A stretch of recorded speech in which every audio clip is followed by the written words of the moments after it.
Devoraron las langostas pequeñas. Lo que dejaron las langostas pequeñas se lo comieron las larvas, y lo que dejaron las larvas se lo comieron las orugas. Tú ves, como resultado de esta plaga, la situación financiera del reino de Judá quedó completamente en colapso. No había nada para comer, y para remate llegó la sequía y ellos tuvieron que echar mano hasta de las semillas para alimentarse. En estas circunstancias, con toda seguridad ellos se preguntaban, ¿por qué, Señor? Sabes, el ser humano siempre es así. El ser humano tiene memoria débil para recordarse de sus propias faltas. Pero la realidad es que ellos solo estaban cosechando el fruto de lo que habían sembrado. En Deuteronomio capítulo 28, versículos 1, 15 y después del 38 y el 39, encontramos la siguiente advertencia divina. Si realmente escuchas al Señor tu Dios y cumples fielmente todos estos mandamientos que hoy te ordeno, el Señor tu Dios te pondrá por encima de todas las naciones de la tierra. Pero debes saber que si no obedeces al Señor tu Dios ni cumples fielmente todos sus mandamientos y preceptos que hoy te ordeno, vendrán sobre ti y te alcanzarán todas estas maldiciones. Sembrarás en tus campos mucho, pero cosecharás poco, porque las langostas devorarán tus plantíos. Plantarás viñas y las cultivarás, pero no cosecharás las uvas ni beberás el vino, porque los gusanos se comerán tus vides. Y ahora, muchos años después, esta era la triste realidad que Judá, el reino del sur, vivía. Y Dios entonces levanta al profeta Joel para concientizar al pueblo de que todo lo que está sucediendo es consecuencia de haberse alejado de Dios. En la segunda parte de este estudio hablaremos un poco sobre los desastres sobrenaturales, vistos como el castigo divino. Lo primero que necesitamos entender es que Dios es amor. Dios es vida. Ahora, si Dios es el Dios de la vida, no puede originar la muerte. La muerte, querido, es el resultado natural de separarse del Dios de la vida. Cuando alguien decide separarse de Dios, entra peligrosa y osadamente en el territorio de la muerte. Los profetas generalmente le llamaban a la muerte o al proceso de la muerte de castigo divino. Es el lenguaje humano. No hay otra manera de expresar la consecuencia de la loca e insensata decisión humana de tomar el control de la vida en sus propias manos. Le llamamos castigo divino. Hoy vivimos, querido, en un mundo cuyo título de propiedad le fue pasado al enemigo por nuestros primeros padres. Fue solo después que ellos se apartaron del Dios de la vida que aparecieron los cardos, aparecieron las espinas, la enfermedad, la traición, la muerte. La naturaleza hoy se encuentra fuera de control. Por eso vemos constantes tragedias. El clima está desajustado por causa de la ambición desmedida del hombre que no cuida el medio ambiente. Entonces Satanás reina y se alegra en traer tragedias al planeta. De cierta manera, todo eso puede ser llamado de castigo divino. Pero Dios no provoca nada de eso. Todo es resultado natural del alejamiento del ser humano. Por eso, Joel llama a los habitantes de Judá a volverse para Dios. El profeta hace 4 llamados. Primero, a los ancianos. ¿Qué les dice a los ancianos? Oíd. Después, el mensaje es para los ebrios. A los ebrios les dice, despertad y llorad. En tercer lugar, el mensaje es para los labradores. Les dice, desesperaos y lamentad. Y finalmente, el mensaje para los sacerdotes. Les dice, convocad un ayuno. Bueno, en estos 4 grupos de personajes están simbolizados todos los habitantes de Judá. Y el profeta llama a todos al arrepentimiento. No hay tiempo que perder. La decisión debe ser inmediata. Todos se alejaron de Dios y todos deben regresar si desean vivir bajo la protección divina. ¿Y ahora qué con relación a mí? Por ventura, yo estaré de alguna manera sufriendo las consecuencias de haberme separado de Dios. ¿Y tú, oh querido, si estás sufriendo, vuelve?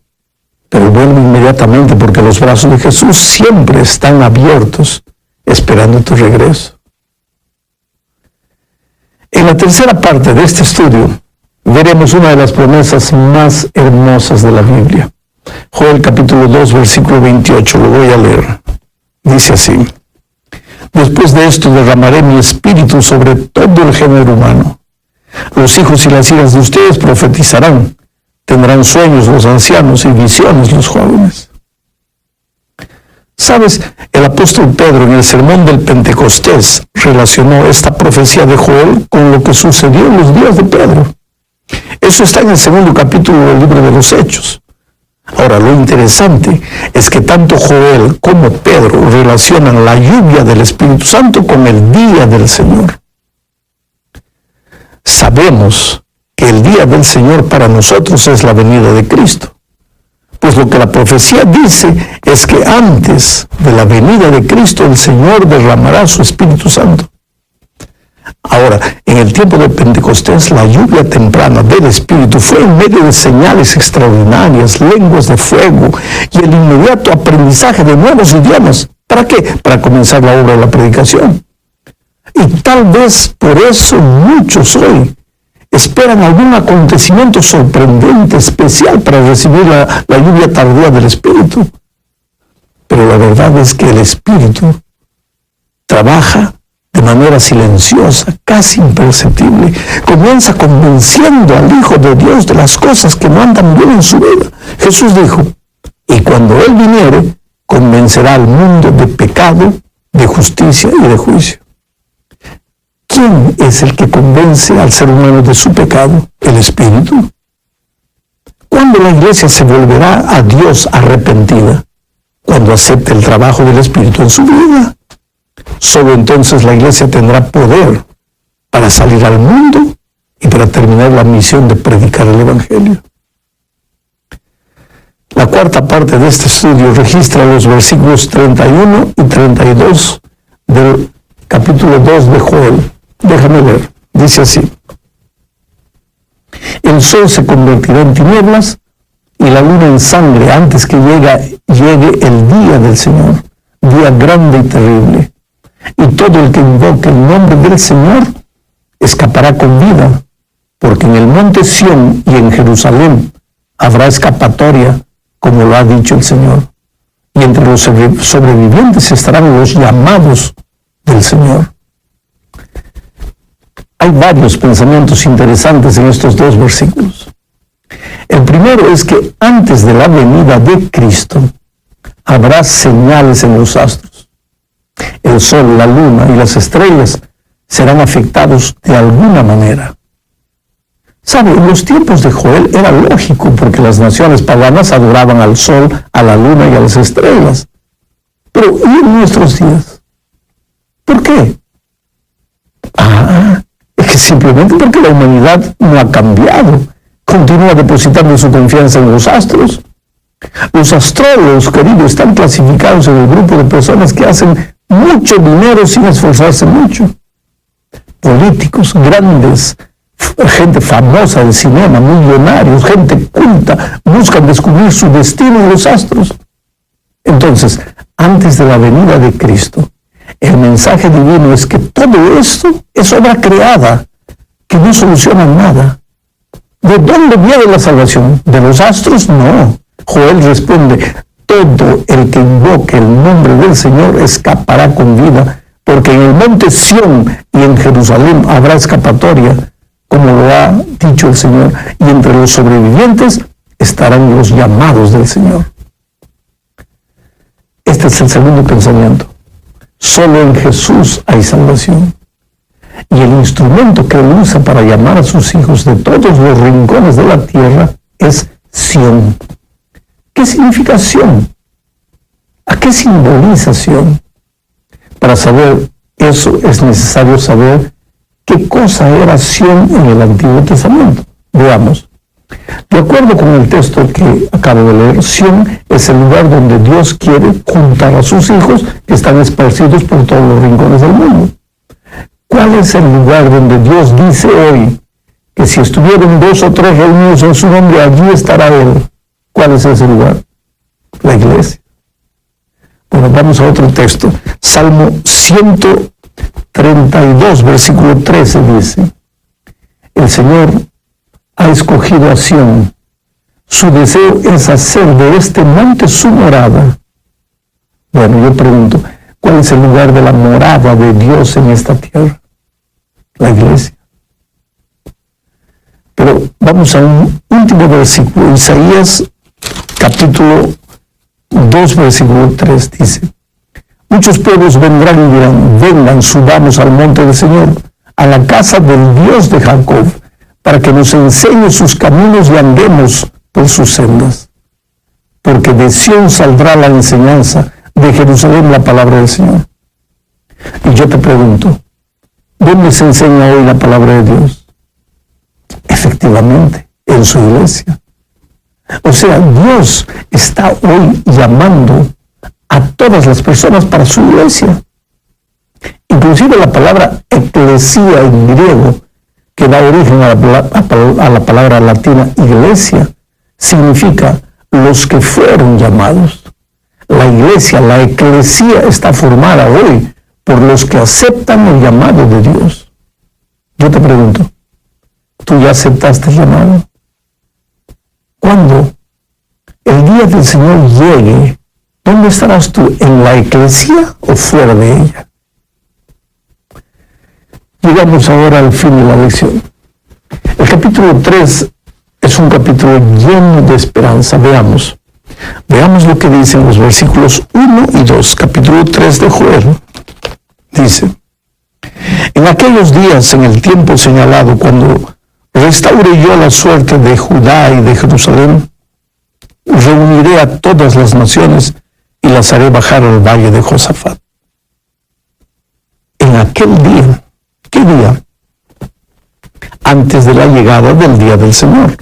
en los días del derramamiento del Espíritu Santo de la iglesia, en los días en que el pueblo se arrepienta y arrepentido, su iglesia arrepentida, se haya vuelto a los brazos de Dios y Dios la haya restaurado. En esos mismos días, todas las naciones serán juntadas para el día del juicio. Ahora mira, Apocalipsis presenta este cuadro con otras palabras. Voy a leer aquí. Apocalipsis capítulo 16, versículos 12 al 14 dice: el sexto ángel derramó su copa sobre el gran río Éufrates y se secaron sus aguas para abrir paso a los reyes del oriente. Y vi salir de la boca del dragón, de la boca de la bestia y de la boca del falso profeta 3 espíritus malignos que parecían ranas. Son espíritus de demonios que hacen señales milagrosas y que salen a reunir a los reyes del mundo entero para la batalla del gran día del Dios Todopoderoso. Estos reyes del oriente son Cristo y los millones de ángeles que vienen a llevar al pueblo de Dios. Pero mientras ese día no llegue, Satanás con 3 mensajes falsos reunirá a las naciones para la gran batalla final. Percibe esto. Dios hoy está reuniendo a sus hijos, llamándolos a través de los 3 mensajes angélicos verdaderos de Apocalipsis 14. Los está reuniendo en su iglesia, pero al mismo tiempo el enemigo de Dios inventa 3 mensajes falsos. Dios reúne a su pueblo en Sión, que es su iglesia, mientras el enemigo reúne a las naciones en el valle de Josafat, que simbólicamente es el valle del Armagedón. ¿Y para qué? Para la gran batalla del día del Señor. Solo que eso no le sirve de nada, porque esa batalla ya está vencida por Jesús. La salvación de los que aceptaron el llamado ya está garantizada. Y mira lo que sucederá. Está en Apocalipsis capítulo 6, versículos 12 al 17. Dice: vi que el Cordero rompió el 6º sello y se produjo un gran terremoto. El sol se oscureció como si se hubiera vestido de luto. La luna entera se tornó roja como la sangre y las estrellas.